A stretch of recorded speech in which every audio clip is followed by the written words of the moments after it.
जब सीताराम मार्केट में आप थे ना, तो फिर नया शिफ्ट हुए थे और सौरभ भाई ने लेकर गए थे हमको। तो दीदी हमारे विजय भाई जी हैं, हमसे आज से 22 बरस पहले हम लोग एक ही सेंटर पर थे। तो हम लोग विजय भाई जी ने हमको ORC में भेज दिया और वहाँ विजय भाई जी नेपाल में ही रह गए और यहाँ पे बहुत अच्छा सेवा दे रहे हैं। ऐसी सेवा दे रहे हैं जो कि कोई सोच भी नहीं सकते। विशेष करके जहाँ पर है वहाँ पर एक मदर होम बनाए हैं। वो मदर होम जो कि गांव जो कभी कभी घर में रहते हो, माता लोगों की शुद्ध भोजन नहीं मिलते, वातावरण नहीं मिलते, वो माता लोग शुभ अपनी इच्छा से रहने के लिए एक स्थान बना रखे हैं, जिसे 100 माताओं की रहने की स्थान है।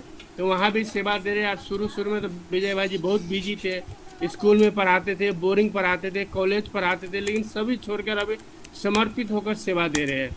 इस लॉकडाउन में मैं 1 महीना उनके साथ हूँ, मैं देख रहा हूँ। विजय भाई जी बोल रहे थे कि जो डॉक्टर के मिलने के लिए बहुत तपस्या करना पड़ता था वो नहीं मिलते थे, अभी सहज तरीका से समय जूम के माध्यम से, वैज्ञानिक साधन के माध्यम से मिल रहे हैं। एक बार सभी को निमंत्रण है। हमारे सौरभ भाई जी, मंजू बहन जी ने 22 के ग्रुप लेकर आज से 2.5 बरस पहले यहाँ पर आ चुके हैं। सभी खुश होकर गए। तो विजय भाई जी बोल रहे थे कि एक बार सभी को निमंत्रण दो, और विजय भाई जी भी निमंत्रण देंगे। और एक बार हम भी 10 को आ रहे हैं, 11 को वापसी पहुँच जाएंगे। बाकी विजय भाई जी के मुंह से हम अपने ज्ञान सुनेंगे। हाँ, सभी का निमंत्रण है। अच्छा विजय भाई जी। दीदी का नाम क्या था? गुंजन। अच्छा, ओके। सभी को बहुत प्यार से अभिवादन करता हूँ। ओम शांति। हाँ जी भाई साहब, आपका बहुत बहुत स्वागत है हमारे थैंक आज यू। इस ऑनलाइन मिलन में। भाई साहब बताया जैसे लेक्चरार थे और अपनी जॉब को छोड़ करके फिर बाबा की सेवा में 30 वर्षों से समर्पित है नेपाल में। देखिए आज आपके सामने विदेश बैठा हुआ है। ठीक है, अभी गुंजन बहन हमारे भाई साहब आपका शब्दों के द्वारा स्वागत करती हैं। ठीक है, चलिए इधर आप इधर।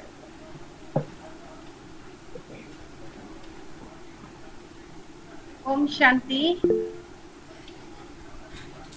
भाई साहब आज यहाँ दिल्ली में तूफान आ रहा प्रकृति भी आपका स्वागत कर रही है। बहुत जोर जोर से तूफान आ रहा है। है। बारिश तूफान। तो भाई साहब आपके लिए है स्वर्ग से सुंदर संगम युग पर। स्वर्ग से सुंदर संगम युग पर भाई जी आपका आगमन। आपको आज यहाँ देखकर गदगद हो गया हमारा मन। कुमारों के लिए हो आप एग्जाम्पल, कुमारियों के हो आप मार्गदर्शक, युगलों के हो आप आदर्श टीचर, और बाप दादा की हो आप परफेक्ट क्रिएशन। बाप दादा की हो आप परफेक्ट क्रिएशन। और आपके लिए दिल के उद्गार हैं। आने से आपके जो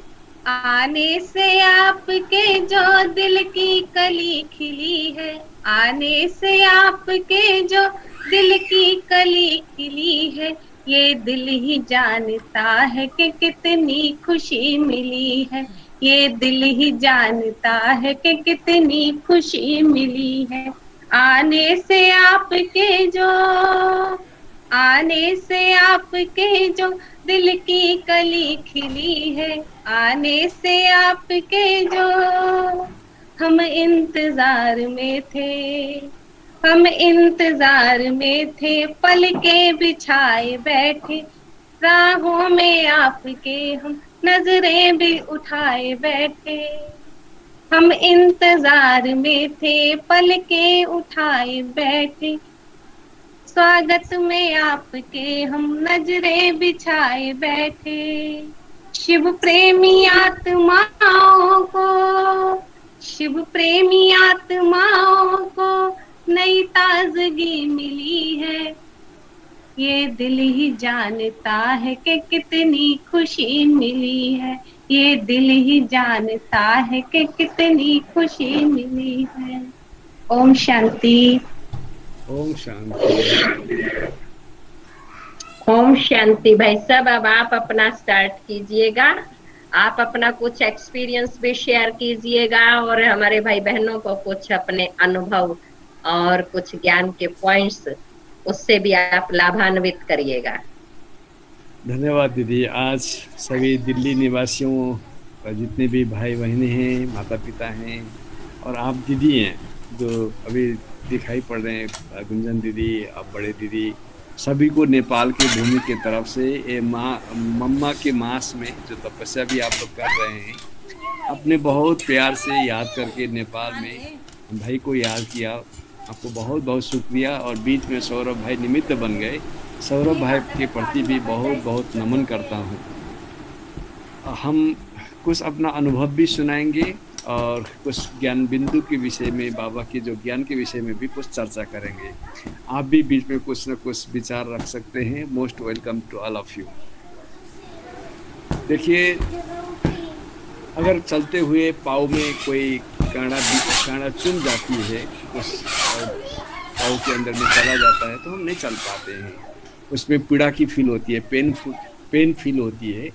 इसी तरह हम भी ज्ञान में चलते चलते कभी कभी छोटी मोटी बातों को हम एक्सेप्ट कर लेते हैं और धीरे धीरे हमारी हैप्पीनेस, हमारी एक्साइटमेंट जिस गति में होना चाहिए था, जिस हाइट में होना चाहिए था, वो धीरे धीरे कम होता जाता है। बहुत लंबे समय के अपने अनुभव से मेरे को मालूम हुआ कि ब्राह्मण जीवन में बाबा पाने की बात, इतना स्पष्ट ज्ञान होने के बाद, ड्रामा की ज्ञान होने के बावजूद भी ब्राह्मणों में जो नशा और उमंग होना चाहिए था वो सभी के साथ वो भी रहा होगा। मैं मानता हूँ सभी को यही एक ही नियम नहीं लगता है, फिर भी जो एक्साइटमेंट, जो हैप्पीनेस हमारे ब्राह्मण जीवन में बहुत तीव्र गति से होना चाहिए था, वो कभी कभी कहीं कहीं पर कमी दिखाई पड़ता है। तो सारे चारों तरफ चक्कर लगाने के बाद मैं एक कंक्लूजन में पहुंचा हूँ कि ब्राह्मण जीवन में हैप्पीनेस को मेंटेन नहीं कर पाने का 4 कारण है। इसको हम थोड़ा चर्चा करेंगे और आप भी स्वतंत्र हो, you can also share to me. आप बीच में बात कुछ रख सकते हैं।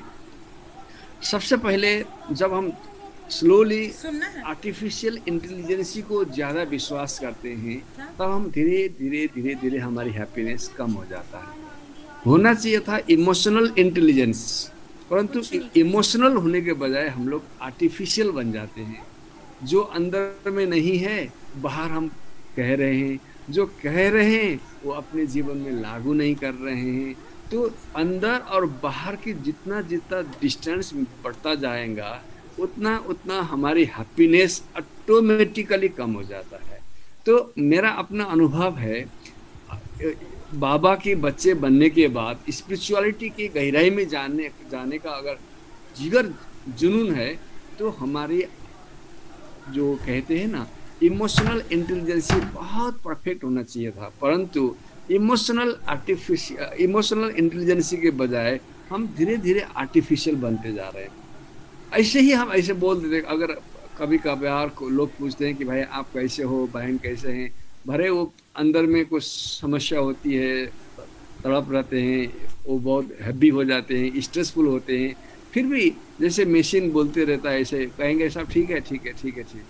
परंतु जब धीरे से उनको पहचानते हैं, जानते हैं, समीप में जाते हैं, तो उनके अंदर कोई ना कोई समस्या रहता है, वो डिस्टर्ब रहते हैं। तो जितना बाहर और अंदर के बीच की दूरी बढ़ता जाएगा, उतना हम डेफिनेटली हमारी हैप्पीनेस गुम हो जाता है।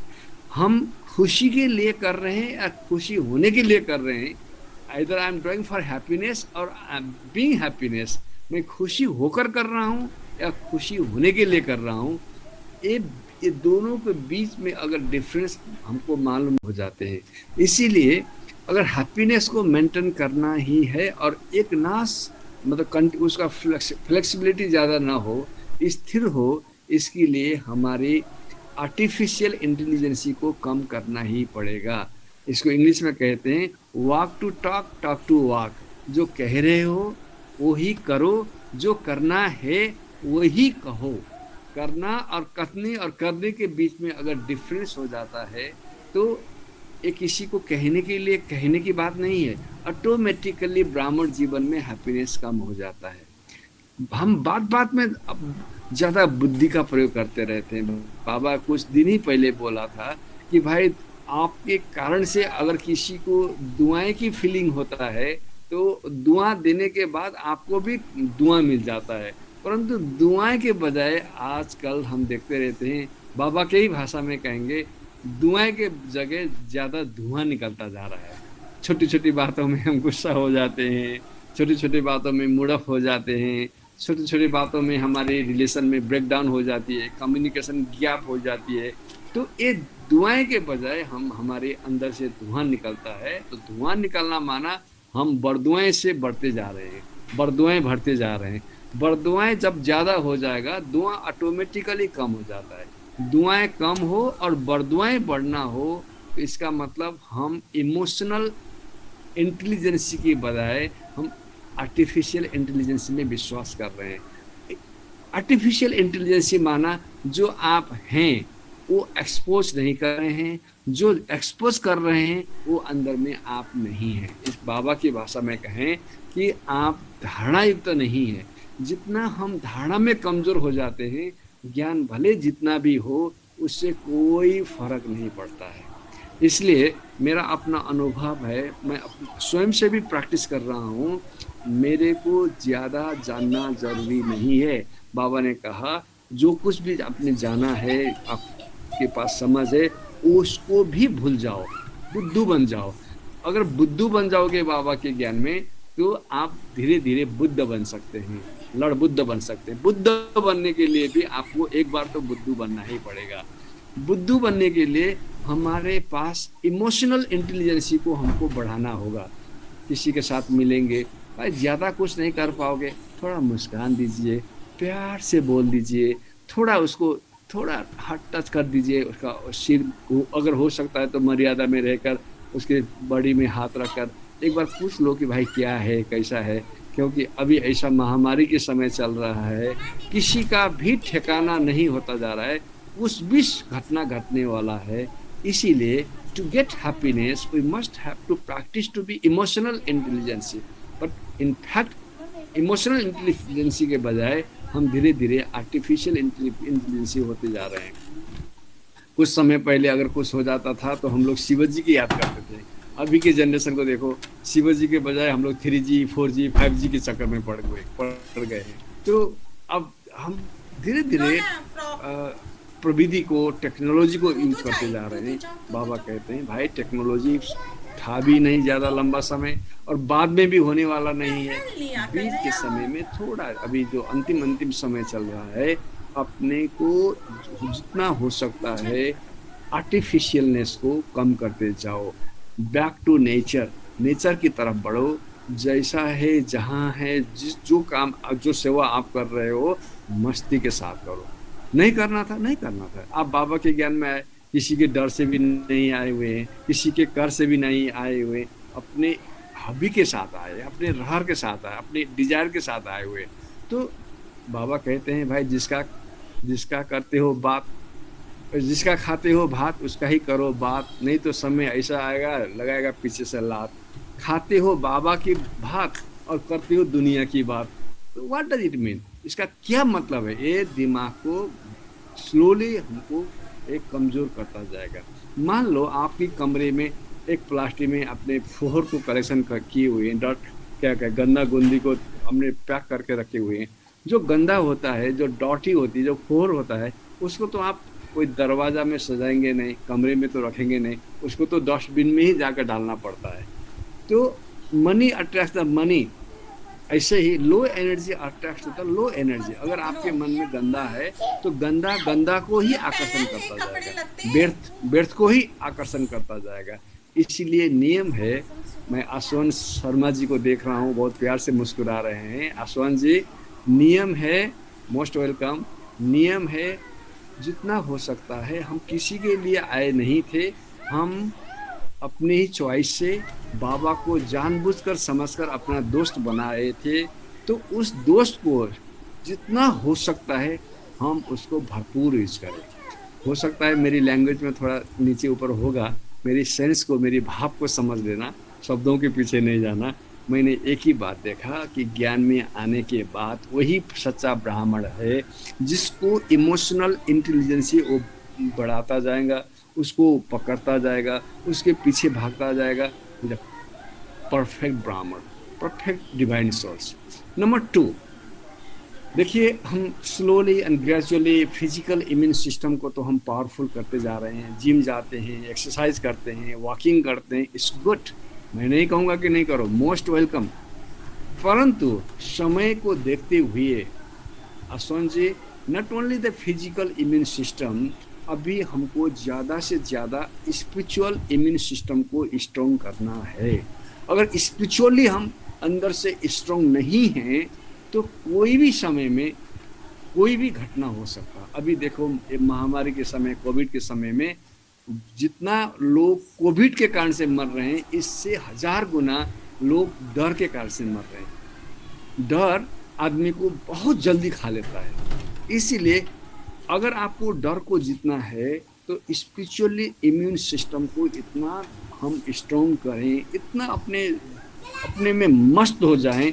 जैसे बाबा कहते हैं ना, चाहे लगे आग बस्ती में, भैया रहना अपना मस्ती में, कहीं ना कहीं क्रिएटिव काम में लगे रहो। जैसे फिल्म भी था, लगे रहो मुन्ना भाई। इसीलिए अपने क्रिएटिव काम में जब लगे रहते हैं और अपने से संतुष्ट हो जाते हैं, बाबा का जो दिनचर्या है, बाबा का जो मर्यादा है, उस मर्यादा को हम दिल से अगर अडॉप्ट कर लेते हैं, स्वीकार कर लेते हैं, स्वयं से ईमानदार बन जाएंगे, तो दुनिया में कोई भी महामारी आपको टच करने वाला नहीं है। आप बाबा को याद करने के बजाय बारंबार याद करते रहते हैं, कहीं मेरे को ना हो जाए, कहीं मेरे को ना जाए, हॉस्पिटल में अभी ऑक्सीजन भी नहीं है, अगर मैं वहाँ चला जाऊँ और ऑक्सीजन मेरे को ना मिले। इस प्रकार के कपोकल्पित इमेजिनरी फियर को मन में जब लाते जाएंगे, डेफिनेटली हमको धीरे धीरे वहाँ पर जाना ही होगा और वही समस्या से हम ग्रसित हो जाएंगे। एक अमेरिका की घटना है भाई साहब। क्या हुआ, एक भाई थोड़ा बुरा काम किया, उस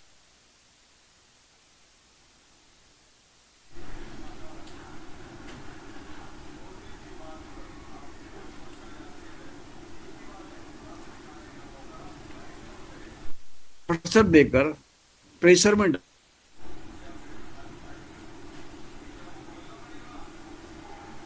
रिलीज होती है। लेट्स ट्राई टू नो, इसको हम जानना चाहते हैं, रिसर्च करना चाहते हैं कि बाय फोर्स बाहर से उसको प्रेशर देकर उसके ब्रेन ट्रांसमीटर में हार्मोन्स के फ्लक्चुएशन को हम टेस्ट करना चाहेंगे। तो गवर्नमेंट ने कहा कि भाई उस लड़का से पूछ लो, उस युवा से पूछ लो, अगर ही विल एक्सेप्ट, में हमारे कोई हर्जा नहीं है। तो कल 8 बजे उसका, मान लो कल उसका नेक्स्ट डे 8 o'clock उसको फांसी दंड देने के लिए तैयारी किया गया था। तो वो दिन, एक दिन पहले ही चले गए रिसर्च वाले। तो उन्होंने कहा कि उस युवा से कि भाई हम एक रिसर्च करना चाहते हैं, आपको फोर्सफुल्ली एक टॉर्चर देंगे और हम कुछ बातें कहेंगे और उसके कारण से आपके शरीर में, आपको ब्रेन ट्रांसमीटर में क्या डिस्टर्ब होता है और उसके ब्लड में क्या प्रभाव पड़ेगा, वो हम जानना चाहेंगे। तो उस युवक ने कहा, अरे भाई ऐसे भी हम तो फांसी में चढ़ने ही वाले हैं, मेरे कारण से अगर कोई रिसर्च पेपर तैयार करेगा और एक रिसर्च पेपर तैयार हो जाएगा तो it's okay, I am ready. तो उस युवा को बारंबार कहने लग गए कि भाई कल एक बॉक्स में हम बहुत खतरनाक एक कोबरा सांप को ले आएंगे, वो आपको काटेगा, इसके बाद होल बॉडी में आपका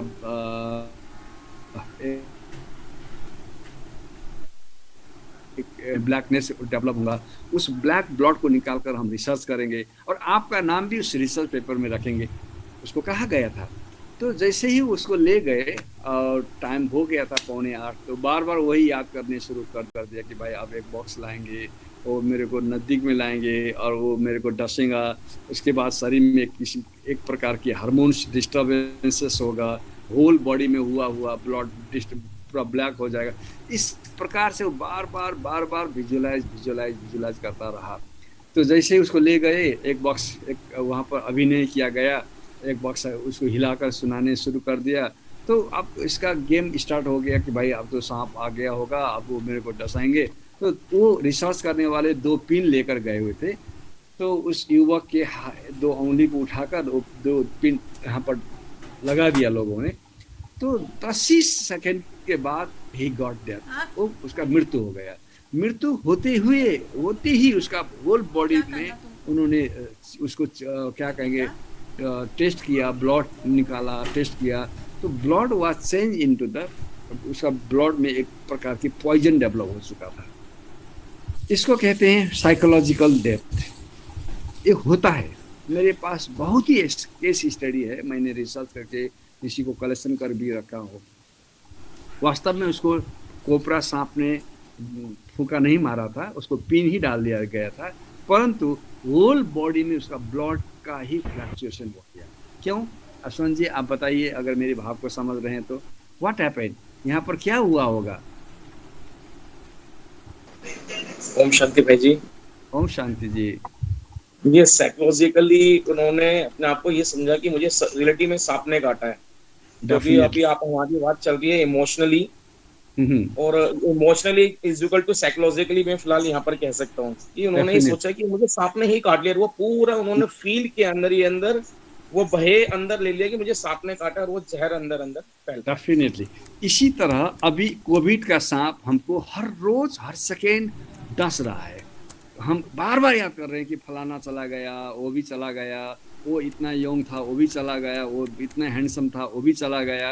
अब एक स्पिरिचुअल प्रैक्टिस करने वाला वो बहन भी चली गई, वो भाई भी चले गए, शायद अब तो टर्न मेरा ही होगा। इस प्रकार के बार बार अगर आप वो व्यर्थ विचारों से आपको डसाते रहेंगे तो हमारे ब्रेन मैकेनिज्म में 4 प्रकार की हार्मोन्स होती है। एक को कहते हैं बीटा एंड्रोफिन, दूसरा को कहते हैं डोपामाइन, लाइक दिस वे, थोड़ा मेडिकल टर्मिनोलॉजी, हम ज़्यादा उसमें डिटेल में नहीं जाएंगे। ये हार्मोन्स जो हमको हैप्पीनेस रखने के लिए कुदरत ने गिफ्ट के रूप में दिया हुआ था, उसको अगर हम बार बार बाहर से इनपुट देंगे और इंटरनली अगर उसको टॉर्चर करते रहेंगे, डेफिनेटली हमारी ब्रेन ट्रांसमीटर में वो हार्मोन्स रिलीज होना बंद हो जाता है। इसके बाद आप देखते हुए भी हंस नहीं पाते हैं, चाहते हुए भी नहीं बोल पाते हैं, आपको भूख नहीं लगेगा, रात में सोते समय नींद नहीं लगेगी, साथ में रहते हुए भी आपको मज़ा नहीं आएगा, मेडिटेशन करते समय भी माइंड का एकाग्र नहीं होगा, और सो मेनी बॉडी लैंग्वेज आपको दिखाई पड़ता है। इसीलिए मैं हम्बल रिक्वेस्ट करता हूँ बीके नीलम बहन जी कि हमको अभी सबसे ज़्यादा पुरुषार्थ अपने को व्यर्थ विचारों की सांप से डसने के लिए बचाना है। बार बार आप रचनात्मक काम में लग जाइए, बार बार आप मस्त हो जाइए, अपने आप को विश्वास दिला दीजिए कि मेरे को कुछ होने वाला नहीं है। बोलिए, सब बोलिए एक बार, मेरे को कुछ होने वाला नहीं है। मेरे को कुछ होने वाला नहीं है। I am so secure. मेरे को कुछ होने वाला नहीं है, क्योंकि मेरे सिर में बाबा की छत्र छाया है, बाबा ने जिम्मा ले रखा है। बाबा ने कहा है, हाय मेरे को तुम जिम्मा देकर तो देख, मेरे को तो प्रयोग कर, यूज टू मी। बोलो ना अपने को, मैं भगवान का हूँ, अगर जरूरत है तो भगवान रखेगा, जरूरत नहीं तो भी यहाँ भी बाबा वहाँ भी बाबा, हमको तो बोनस ही बोनस है। क्योंकि लोग मरने के बाद कहाँ जाएंगे उनको तो मालूम नहीं, इसलिए वो लोग पीड़ा में है, पेनफुल में वो यात्रा कर रहे हैं। हमको तो गारंटी है कि हम कहाँ जाएंगे। बाबा ने कहा ये अंतिम जन्म है, प्यार से सेवा करो, जब जरूरत जन्म में भेज दूंगा, अब डिवाइन फैमिली में जन्म ले जाओगे, मस्त हो जाओगे। मृत्यु भी एक प्रकार की सुंदर नाटक है। Except to the death as a feeling beautiful game in life. मृत्यु एक बहुत सुंदर खेल है, स्वीकारना ही होगा, क्योंकि जितना स्वीकारते जाएंगे जीवन उतना सुंदर बनता जाएगा। एक गांव की बात कहूँ क्या? एक गांव की बात, सुमन गोयल जी दीदी, एक गांव की बात। वहाँ पर कुछ महीने से पानी नहीं पड़ रहा था, तो उन्होंने सप्ताह लगाया, इंद्रदेव को खुशी बनवाया। तो दूसरा दिन 7 दिन के बाद एक छोटी सी बहन, 8 साल की बहन, एक छाता लेकर बाहर घूम रही थी सुबह के समय में। तो सब देखने वाले दंगदास रह गए कि भाई इतना सुबह के समय है, तुम क्यों अम्ब्रेला छाता लेकर बाहर घूम रहे हो? तो उन्होंने इतना कॉन्फिडेंटली कहा कि भाई 7 दिन तक सप्ताह लगाया था, आज 8वां दिन है, आज पानी पड़ने वाला, पानी पड़ेगा ही, रेनफॉल होगा ही, इसलिए मैं छाता लेकर इधर उधर घूम रहा हूँ। उनका कॉन्फिडेंट लेवल देखकर डेफिनेटली कुछ ही समय के बाद बरसात शुरू हो गई। एक बहन जिसको भगवान की पता नहीं है, इंद्रदेव को वो जानती भी नहीं है, सप्ताह लगाने के बाद पानी पड़ेगा, इतनी ही विश्वास से वो बाहर चल पड़ी और वो छाता लेकर इधर उधर घूम रही थी। पानी रेनफॉल हुआ और रेनफॉल छाता के कारण से उनको बच गई भी। भाई एक छाता आदमी को बचा सकता है, तो सर्वशक्तिमान परमात्मा को छाता के रूप में, अम्ब्रेला के रूप में अगर हम यूज़ करें तो महामारी भी कुछ करने वाला, आसमान जी बोलिए, कुछ करने वाला नहीं है। आप कोविड से नहीं मर रहे हो, आप कोविड के प्रति देखने आपका नज़रिया कमज़ोर हो चुका है। हम स्पिरिचुअली जितना स्ट्रॉन्ग होना चाहिए था, हम स्ट्रॉन्ग नहीं हैं। हम चले पड़े हैं, ऐसी बात नहीं, चल पड़े हैं। शिव बाबा क्यों नहीं होता? बाबा को हम जानते हैं, माफ करना, वो निश्चय का लेवल कमी होने के कारण से ही हम ऊपर नीचे होते रहते हैं, जिसको हम बोलते हैं रीजनल सीजनल हैप्पीनेस। और छोटा कुछ मिल गया खुश हो गए, छोटा कुछ ऊपर नीचे हो गया फिर दुखी हो गए।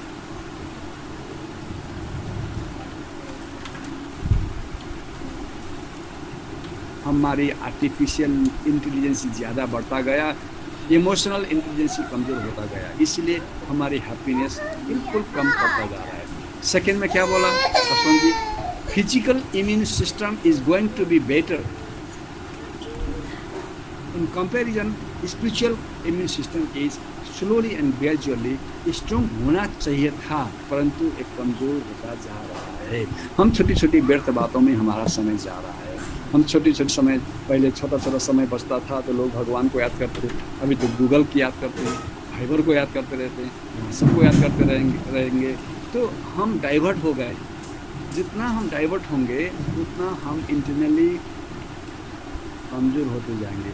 बाहर देखने में हम साधु जैसे लगते हैं, परंतु अंदर से हम क्या कहेंगे, ज़्यादा दुखी होते भी जा रहे हैं। ये बाहर की बात नहीं है, अभी ब्राह्मण संसार में भी कंपेरेटिवली वो हैप्पीनेस की औसत एवरेज कम पड़ता जा रहा है। नंबर 3, गुंजन दीदी आप सुन रहे हैं मेरी बात को? उसको समझ में भी आ रहा है दीदी? हेल्प कीजिएगा। तीसरी बात देखिए दीदी, हमारे पास मोबाइल है, लैपटॉप है, ATM कार्ड है, हर चीज़ों में, हर डिवाइस में आपने पासवर्ड रखते हैं। वो पासवर्ड रखने के कारण से अगर किसी को मिल गया आपकी मोबाइल, मेरे को मिल गया मान लो, और मेरे को पासवर्ड मालूम नहीं है, तो what can I use their ATM card? उस ATM कार्ड को हम यूज़ नहीं कर पाएंगे। मनुष्य से बनाया हुआ चीज़ों में हम सब बातों में पासवर्ड रखते हैं। भगवान ने जो हमको डिवाइस के रूप में बनाकर आसवान जी धरती में भेजा है, दिल में हाथ रखकर कहो, क्या आपने अपना पर्सनल पासवर्ड रखा है, बनाया है? बोलो ना बोलो, दिल से हाथ रखकर बोलो। नहीं बनाया। डेफिनेटली इसके ऊपर हम अभी तक हम इसके विषय में सीरियस नहीं हुए। We have not time to make our personal password. अगर आपके जीवन में पर्सनल पासवर्ड नहीं है तो आपको हर कोई किसी भी तरीक़ा से आपको यूज़ कर सकते हैं। कोई खुश बनाने के लिए महिमा करेगा, खुश हो जाओगे, मुस्कुराना शुरू कर दोगे। अगर कोई थोड़ा भी टोंटिंग मार देगा फिर आप दुखी बन जाओगे। It means we don't have password, we have device. Knowledge is device मैं मानता हूँ, परंतु to use to device we need password, personal password. फिर दूसरे सेशन में हम चर्चा करेंगे गुंजन दीदी, how to make our personal password so that no one can hurt me और no one can hatred to me. कोई मेरे को घृणा भी कर ना पाए, कोई मेरे को हर्ट भी नहीं कर पाए, कोई हमारे जीवन से खुशी भी छीन न सके। इसके लिए स्पेशल हम बातें करेंगे कुछ सेकंड सेशन में। मैंने 3 बात कहा, नीलम बहन, कैन यू हेल्प मी? आप मेरे को हेल्प कर सकते हैं? क्या क्या कहा मैंने? हमारी इमोशनल इंटेलिजेंसी कमज़ोर होता जा रहा है, आर्टिफिशियली हम ज़्यादा हाई फाई कर रहे हैं। सेकेंड में बोला फिजिकल फिटनेस हमारी ठीक ही है, परंतु स्पिरिचुअल इम्यून सिस्टम हमारा थोड़ा कमज़ोर पड़ता जा रहा है। थर्ड में बोला हमारे पास डिवाइस तो है, परंतु डिवाइस में हमने क्या नहीं रखा है अभी तक? बोलिए। पासवर्ड नहीं रखा है हमने, अपने अपने डिवाइस में पासवर्ड पासवर्ड नहीं नहीं रखा। पासवर्ड नहीं रखा। पासवर्ड नहीं रखा, पासवर्ड Personal नहीं password। रखा है। इसीलिए आपकी जीवन की रिमोट माइंड नहीं करना बहन जी, आपके हमारे जीवन की रिमोट इसी के हाथ में है। वो खुशी वो थोड़ा महिमा करेगा तो भी खुश हो जाएंगे, थोड़ा ऊपर नीचे बात करेगा तो भी हम थोड़ा हमारी हैप्पीनेस ऊपर नीचे हो जाएगा। इसीलिए हम रिक्वेस्ट करते हैं आपसे, बहुत प्रेम से रिक्वेस्ट कर रहेंगे कि we should know, we should have knowledge to make personal password in our life. It is very important, बहुत ज़रूरत की बात है। एक दिन की फिर मैं दूसरा क्लास लूँगा, how to make the personal password. जब पहचान जाएंगे, आपको मालूम पड़ जाएगा बनाने के लिए, तो योर हैप्पीनेस इस दुनिया में कोई भी छीन नहीं सकता। अगर मेरी बात को समझ रहे हैं तो एक बार हाई फाई कीजिए 2-4 बार। 1 ऐसे कीजिए, 1 बोल कर कीजिए, 1 बोलो बोलो, 2 1 2 3 4 5 5 एक बार ऊपर कीजिए हाथ, बाबा तक पहुंचने की कोशिश कीजिए। बाबा से प्रकाश लीजिए, 1 वाह और दुनिया को दे दीजिए, 2 2 दूसरी बात, 1 वाह 2 करो सब करो, 1 1 2 थोड़ा फास्ट करो, 1 2 1 1 2 ऊपर कीजिए, दूसरे के पास ऊपर ऊपर, 1 2 थैंक यू। एक बार थोड़ा ताली बजा 2 लीजिए। 2 वेरी गुड थैंक यू आसन जी। ओम शांति भाई जी।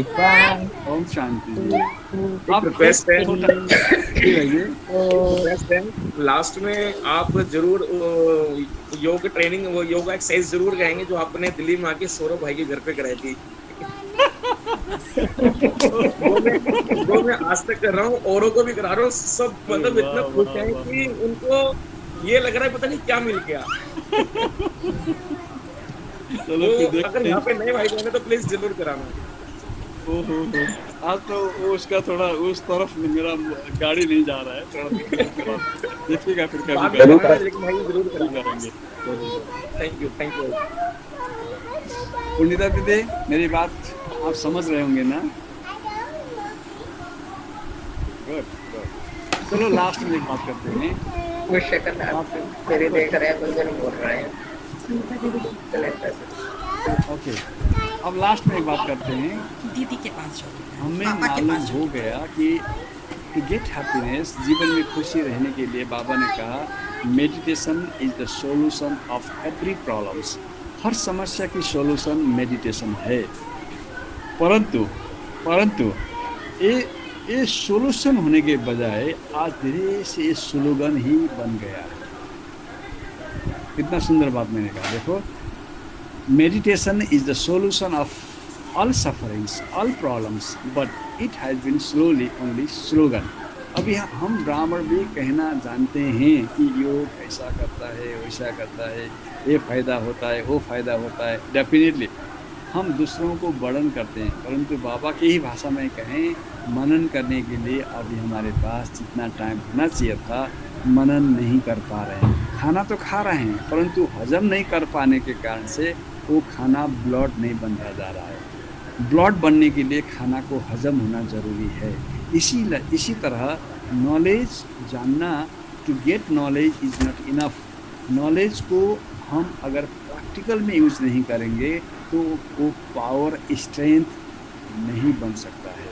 तो मेडिटेशन केवल कहने के लिए सिर्फ नहीं है, इसको जीवन में अप्लाई भी करना जरूरी है ना? सहमत है तो थोड़ा हाथ उठाइए।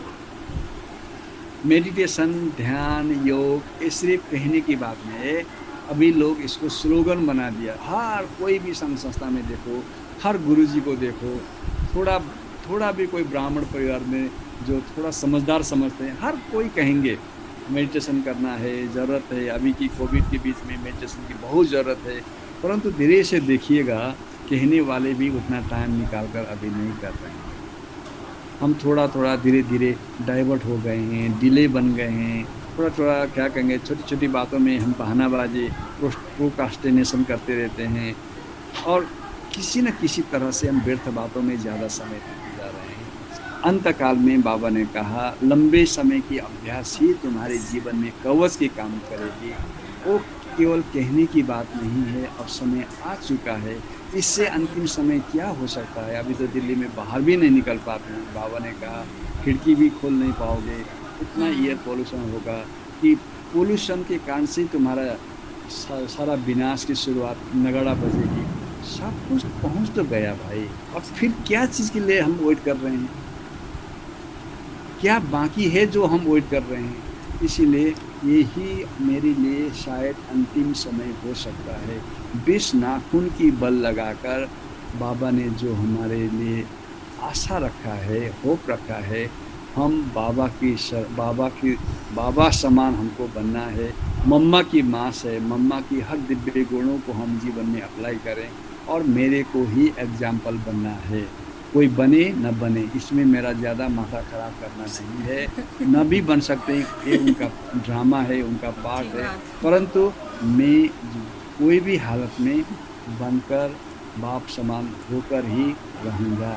नहीं आना था आ गया हूँ, नहीं खाना था खा लिया हूँ, नहीं चलना था चल ही चुका हूँ, तो हम अपना डेस्टिनेशन में पहुँच कर ही रहेंगे। इससे ही हमारा हैप्पीनेस दिन 2 गुना रात 4 गुना बढ़ता जाएगा। देखो कितना बाबा ने सुंदर सुंदर हमको हीरा मोती दे रखा है। इस हीरा मोती को हम जीवन में यूज करें, प्रयोग करें, छोटी छोटी बातों को अप्लाई करें। सप्लाई करना सहज है, अप्लाई करना थोड़ा मेहनत की बात है। हम सप्लाई कर देते, जो हमारे पास इंफॉर्मेशन है दूसरों को सुना देते हैं, सप्लाई कर देते हैं, परंतु यहाँ बात सप्लाई की नहीं है, बात अप्लाई की है। केवल राजयोगी नहीं, हमको प्रयोगी बनना है और महायोगी बनना है। हमारी बहुत यात्रा सुंदर है, हमारे साथ में भगवान सर्वशक्तिमान हमारे छत्र छाया बनकर हमको साथ दे रहा है। हम सभी के साथ एडजस्ट होते हुए, कल ही की मुरली में था, कल या परसों की मुरली में था, तोड़ो मोड़ो और जोड़ो। क्या सुंदर, बोलिए एक बार सभी, क्या क्या क्या कहा था बाबा ने? तोड़ो, क्या तोड़ो, मोड़ो और जोड़ो। क्या तोड़ो? जितने भी शरीर, देह और देह की संबंधियाँ हैं उनको तोड़ो भाई, उनको अभी छोड़ दो, मोह में ज़्यादा फंसो मत। संस्कारों को मोड़ो और भगवान के पास, बाबा के पास मन बुद्धि को जोड़ो। यही जोड़ रहे हैं, इसीलिए तो आपने योग भट्टी कर रहे हैं, अनुभव की लेन देन कर रहे हैं, अपने भी अनुभव शेयर कर रहे हैं। आज हमको भी आपने मौका दिया, बहुत बहुत आपको शुक्रिया करते हुए मंजू दीदी, सौरभ भाई एक कुछ समय ही पहले नेपाल में चक्कर लगाया था, बहुत खुशी होकर गए हुए थे। आप सभी को भी हम वेलकम करेंगे। नेपाल एक बहुत सुंदर देश है, ज़्यादा देश विदेश में जा नहीं पाएंगे तो भी कोई बड़ी बात नहीं है। नेपाल में आने के बाद कोई विदेश में जाने का मन नहीं करता है, बहुत हेवनली जगह है। आपको मोस्ट वेलकम करते हुए आपने जो याद किया, आप सभी के साथ, स्पेशली हमारी बड़ी दीदियों को नमन करते हुए, मैं जहाँ पर रहता हूँ, हमारे दीदी जी जिसको रेवती नाम से जानते हैं, वो भी बहुत प्यार से अपना अनुभव सुनाती रहती है। मैं उनको भी रिक्वेस्ट किया हूँ कि कुछ समय आप भी समय देना, क्योंकि जब आएंगे आप लोग तो खातिर तो वही करेगी, तो इसलिए मैंने उनको रिक्वेस्ट किया हूँ, वो करेंगे कि 2 मिनट आपके लास्ट में मेडिटेशन कराते हुए आज की सेशन को हम काम करेंगे। Thank you very much. मेरी बात को बहुत ध्यान से सुना। मोस्ट भाई जी, ओम शांति। जाते जाते वादा करके थैंक यू, एक्सीलेंट, बहुत अच्छा।